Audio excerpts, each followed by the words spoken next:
नमस्कार दोस्तों, आज मैं आपको योग वासिष्ठ के कुछ सिद्धांत जो कि बहुत महत्वपूर्ण हैं बताने जा रहा हूँ। तो पहला सिद्धांत है, संसार में कुछ भी स्थिर नहीं है, सभी चीज़ें अनित्य हैं। अर्थात आज पैसा आपके पास है, कल नहीं होगा। इसका अर्थ है सभी चीज़ें अनित्य हैं। विषयों की भावना ही संसार से सबको बांधती है। अगर किसी विषय में हमारी भावना हो जाएगी तो हमें उस चीज़ से बंधन हो जाता है, हम उस चीज़ से बंध जाते हैं। यहाँ पर प्राणी मरने के लिए उत्पन्न होता है और उत्पन्न होने के लिए ही मरता है। अर्थात अगर आपका जन्म हुआ है तो आपका मरण भी होगा और मरण फिर से जन्म लेने के लिए होता है। सभी भोग विनाशशील हैं एवं दुखदायी हैं। सुख केवल दुख के लिए है और जीवन मरण के लिए है। स्त्री के सौंदर्य का एकमात्र कारण मोह है। यह संसार रूपी प्रवाह अज्ञानी की ही मूर्खता से चल रहा है। अज्ञानी को ही घोर सुख दुख होते हैं। अर्थात ये सब अज्ञान से होता है। अज्ञानी मनुष्य ही, एक मूर्ख मनुष्य ही सुख और दुख के बंधन में बंध जाता है। हमारी इच्छा ही वस्तु से सुख का आभास उत्पन्न कराती है। सुख और दुख ना देह को होते हैं, ना आत्मा को होते हैं। अज्ञान से ही इसका अनुभव होता है, क्योंकि आत्मा तो अजर अमर है, उसको ना तो सुख होता है और ना ही दुख होता है। ना वो जन्मती है ना मरती है। उसके नष्ट होने पर इनका अनुभव किसी को नहीं होता।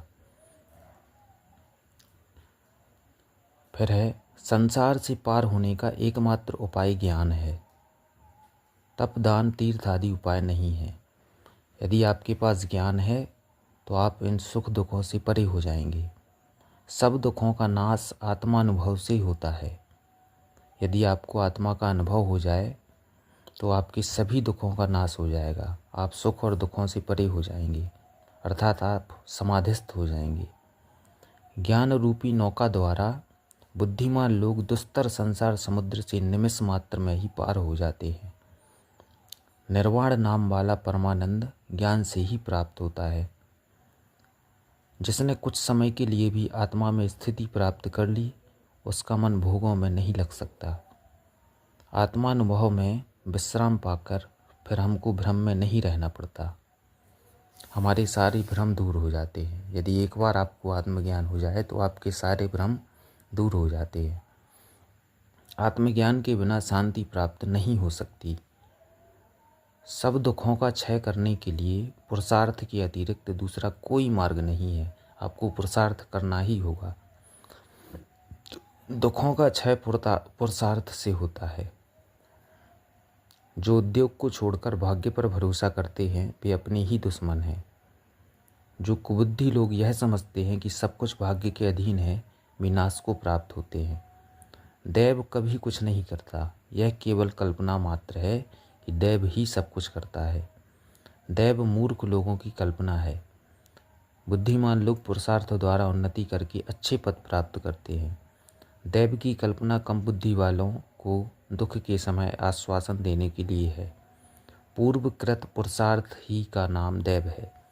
मनुष्य को इतना पुरुषार्थ करना चाहिए कि जिससे पूर्व के अशुभ कर्म शांत हो जाएं। यदि संसार में आलस्य रूपी अनर्थ ना होता तो कौन धनी और विद्वान ना होता। अपने ही प्रयत्न के सिवा कभी और कोई हमको सिद्धि देने वाला नहीं है। तीनों लोकों में ऐसा कोई पदार्थ नहीं है जो उद्वेग रहित पुरुषार्थ द्वारा प्राप्त ना किया जा सके। इसके बाद अगले वीडियो में देखेंगे।